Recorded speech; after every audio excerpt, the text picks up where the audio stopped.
Welcome to CRE Fast 5. I'm Carly Iacono, and tonight we are diving into the pet care industry as it relates to investing in commercial real estate.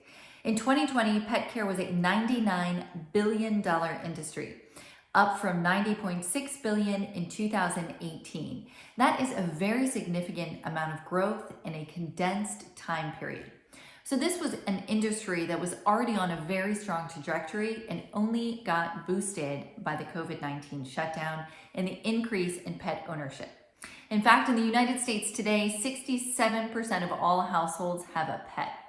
And of the millennials surveyed, I love the statistic, over 91%, I think it was, surveyed said they buy their pets present, with 52% saying they buy their pets presents at least once a month.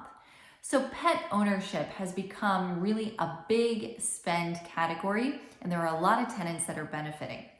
The two top tenants in the space are Petco and Petsmart. Petco is about to go public under the new ticker WOOF, W-O-O-F. It's not the first time that they've been public. They actually were public, then taken private, then public again. But this year, their same-store sales rose so significantly, over 9%, that they figured probably it was a good time to capitalize on their strong sales and good positioning in the market and take advantage of what will hopefully be a very successful IPO for them. They have over $4.1 billion in revenue every year with a store count of 1,500 across the United States.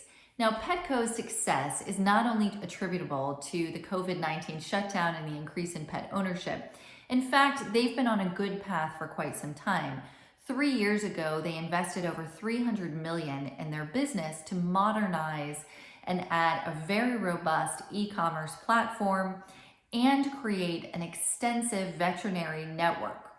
So they're doing two things. One, they're adding ancillary services that people can add to their purchase in the store. And they're also being very mindful of the omni-channel approach that is working best really for bricks and mortar retailers right now. Couple that with their eye on delivery. Petco partnered with DoorDash to offer same-day free delivery to their customers, competing very effectively with Amazon, Walmart, and other pet product retailers. Now, they do have a head-to-head competitor, and that is Petsmart. Petsmart is a private company. They have 1,650 locations, about $7 billion in revenue, and they too have made some very good strategic moves. They added in-store boarding, they call it the pet hotel facility, and training classes for pets. So they too are adding services. They also partnered with DoorDash to do same-day delivery. And they in fact have an outstanding e-commerce platform in their Chewy brand, which they are the parent company of. So again, neck and neck for these two tenants. Most of the time you will see them in multi-tenant retail centers. Occasionally we get some single tenant inventory.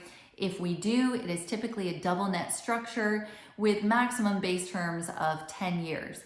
Cap rates vary very much depending on the remaining term and the location, but I would expect anywhere from the mid-6s to the mid-7s. Now, another part of the market I want to touch on is veterinary care. So I have talked about net lease healthcare before, and this loosely falls under that umbrella. Veterinary care is very much still a fragmented industry. Most vet clinics are privately owned and held by a small group of doctors who maybe own 2, max 3 locations, but there's not a lot of scale. That said, there are 2 companies that are rapidly changing that, and they are Blue River Pet Care and VCA Animal Hospital. So both of these companies buy established veterinary clinics with very similar metrics actually, either 1.2 to 1.4 in annual revenue and an average of 2 to 2.5 minimum vets on staff. So they'll come in, they'll buy out the practice, and then often they will set it up as a net lease structure with a corporate guarantee.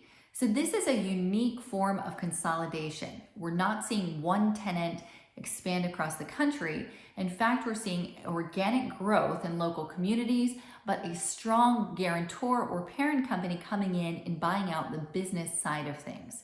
So if you see these, it may not be apparent who who the guarantor on a veterinary investment offering is, but it is worth diving in a little deeper. In fact, VCA Animal Hospital was so successful, they have over 800 locations, and they were purchased by Mars in 2017 for over $9 billion. So really a good amount of scale there.